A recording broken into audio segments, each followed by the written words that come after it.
નમસ્કાર. ચાલો આજે એક સવાલનો જવાબ શોધીએ. એક અત્યંત સફળ વકીલ જેમનું જીવન આરામથી ચાલી રહ્યું હતું, એ અચાનક ખેડૂતોના સૌથી મોટા નેતા કેવી રીતે બની ગયા? આખી વાતને શરૂઆતથી સમજીએ. આ પરિવર્તન આવ્યું કઈ રીતે? શું થયું હતું કે એક સફળ વકીલે બધું છોડીને જન આંદોલનનું નેતૃત્વ સંભાળ્યું? ચલો આખી સફરને એકદમ નજીકથી જોઈએ. તો વાર્તાની શરૂઆત થાય છે વલ્લભભાઈ પટેલથી.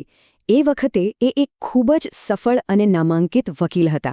પણ પછી એમના જીવનમાં મહાત્મા ગાંધી આવ્યા અને બધું જ બદલાઈ ગયું. ગાંધીજીએ જ એમને ખેડૂતોના હક માટે લડવાની પ્રેરણા આપી. અને જુઓ, આ કોઈ સામાન્ય શરૂઆત નહોતી. ખુદ ગાંધીજીએ એમને માર્ગદર્શન આપ્યું અને કહ્યું કે હવે તમારે આંદોલનની કમાન સંભાળવાની છે. પટેલ માટે આ એકદમ નવો રસ્તો હતો અને એમની સામે હતી પહેલી અને સૌથી મોટી કસોટી. અને આ પહેલી કસોટી હતી 1918નો ખેડા સત્યાગ્રહ. કહી શકાય કે એક જાહેર નેતા તરીકે પટેલનું ભવિષ્ય આ જ આંદોલન પર ટકેલું હતું. જો ખેડા સત્યાગ્રહ ખાલી એક નાનકડો સ્થાનિક વિરોધ નહોતો, એ તો ભારતના સ્વાતંત્ર્ય સંગ્રામમાં એક ટર્નિંગ પોઈન્ટ હતો. આ જ એ આંદોલન હતું જેણે આખા દેશને બતાવ્યું કે ગાંધીજીની અસહકારની રીત કેટલી તાકાતવર છે. તો થયું એવું કે ખેડા જિલ્લામાં કુદરતી આફત આવી. ખૂબ વરસાદ પડ્યો, પાક બધો નિષ્ફળ ગયો. હવે બ્રિટિશ સરકારનો જ કાયદો હતો કે જો પાક ચોથા ભાગ કરતાં પણ ઓછો થાય તો ખેડૂતોનું મહેસૂલ માફ કરી દેવો. પણ સરકારે શું કર્યું? એમણે ખેડૂતોની એક પણ વાત ન સાંભળી અને ઉલટાનો બળજબરીથી કર વસૂલવાનું ચાલુ કરી દીધું. હવે આવી ગંભીર પરિસ્થિતિમાં પટેલે એકદમ સ્પષ્ટ અને મક્કમ રસ્તો બતાવ્યો. એમણે બધા ખેડૂતોને ભેગા કર્યા અને એક જ શપથ લેવડાવી: જ્યાં સુધી સરકાર આપણને રાહત નહીં આપે ત્યાં સુધી એક પણ રૂપિયો કર ભરવાનો નથી. પણ આ લડાઈ એટલી સહેલી નહોતી.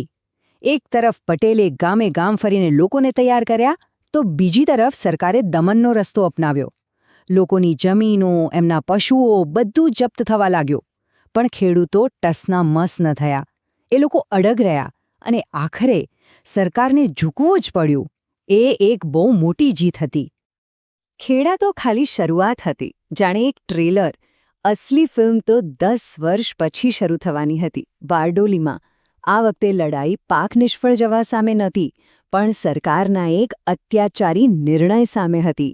સીધો 22% કર વધારો. વિચાર તો કરો. તો ચાલો હવે વાત કરીએ બારડોલી સત્યાગ્રહની. 1928નું આ આંદોલન પટેલ માટે જાણે ફાઇનલ પરીક્ષા હતી. ખેડામાં જે શીખ્યા હતા એ બધું જ અહીંયા મોટા પાયે લાગુ કરવાનું હતું. આ આંકડો જ બતાવી દે છે કે પરિસ્થિતિ કેટલી ગંભીર હતી. 22%નો વધારો એ ખેડૂતો માટે અશક્ય હતો. આ નિર્ણય તદ્દન અન્યાયી હતો. અને બસ આ જ અન્યાયે બારડોલી આંદોલનની આગને ભડકાવી. પટેલે આ લડાઈને ખાલી પૈસાની લડાઈ ન રહેવા દીધી. એમણે ખેડૂતોને કહ્યું, આ તો ધર્મયુદ્ધ છે. સત્તા સામે સત્યની લડાઈ છે. અને આ એક વાક્યે ખેડૂતોમાં જાણે નવી જાન ફૂંકી દીધી. અને આ લડાઈનું જે સંગઠન હતું ને, એ તો અદ્ભુત હતું. પટેલે જાણે એક આખી બ્લુપ્રિન્ટ તૈયાર કરી હતી. પહેલાં તો બધાને સામૂહિક શપથ લેવડાવ્યા. પછી આખા બારડોલી વિસ્તારને અલગ અલગ કેમ્પમાં વહેંચી દીધો. દરેકનો એક લીડર. સ્વયંસેવકોની ટીમો બનાવી, જે સરકારી અધિકારીઓ પર નજર રાખતી. અને સૌથી મહત્વની વાત, એમણે મહિલાઓને પણ આ આંદોલનમાં સક્રિય રીતે જોડી. સ્વાભાવિક છે કે સરકાર ચૂપ ન બેઠી. એમણે પૂરી તાકાતથી દમન શરૂ કર્યું. ધરપકડો, જમીન જપ્તી, ઢોર ઢાંખરને લઈ જવા. ખેડૂતો પરનું દબાણ દિવસે દિવસે વધતું જ જતું હતું. પણ આટલા દમન પછી પણ લોકો ઝૂક્યા નહીં. અને આખરે શું થયું? સત્યનો જ વિજય થયો. સરકારને એક તપાસ સમિતિ બનાવવી પડી અને સમિતિએ કહ્યું કે આ વધારો તદ્દન ખોટો છે અને જે 22%નો વધારો હતો એને ઘટાડીને માત્ર 6.03% કરી દેવામાં આવ્યો. આ કોઈ નાની સૂની નહીં, પણ એક ઐતિહાસિક જીત હતી. પણ બારડોલીની આ જીતનું પરિણામ ખાલી આર્થિક નહોતું. આ જીતમાંથી એક એવા નેતાનો જન્મ થયો જેણે આગળ જઈને ભારતનો ઇતિહાસ બદલી નાખ્યો. સરદાર આ શબ્દનો અર્થ થાય છે નેતા અથવા મુખ્ય.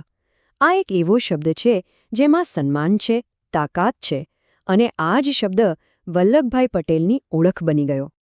અને સૌથી રસપ્રદ વાત એ છે કે આ સરદારનું બિરુદ એમને કોઈ રાજકીય પાર્ટીએ કે મોટા નેતાએ નહોતું આપ્યું.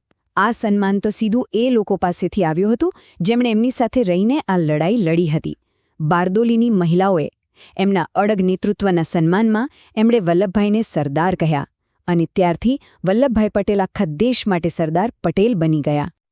તો આ બે મોટા આંદોલનો પછી સવાલ એ થાય છે કે સરદાર પટેલના નેતૃત્વમાં એવું તો શું ખાસ હતું? એમની સફળતાનું રહસ્ય શું હતું? સરદારના નેતૃત્વને આપણે 4 મુખ્ય બાબતોમાં સમજી શકીએ. પહેલું, એમની અદ્ભુત સંગઠન શક્તિ. બીજું, ગમે તેવા દબાણમાં પણ અડગ રહેવાની હિંમત. ત્રીજું, વ્યવહારુ ઉકેલો શોધવાની આવડત. અને ચોથું, અને સૌથી મહત્વનું, પોતાના લોકો પર અતૂટ વિશ્વાસ. એમને ખબર હતી કે લોકો સાથ આપશે અને લોકો જાણતા હતા કે સરદાર એમને દગો નહીં દે. એટલે જ ખેડા અને બારડોલી માત્ર 2 આંદોલનો બનીને ન રહી ગયા. એ તો આખા ભારતના સ્વાતંત્ર્ય સંગ્રામ માટે એક ઉદાહરણ બની ગયા, એક બ્લુપ્રિન્ટ બની ગયા કે કેવી રીતે ખેડૂતો પણ સંગઠિત અને અહિંસક રીતે મોટામાં મોટી સત્તાને પણ પડકારી શકે છે. અને આ વાત આપણને આજના સમયમાં એક બહુ મોટા સવાલ પર લાવીને ઊભી રાખે છે.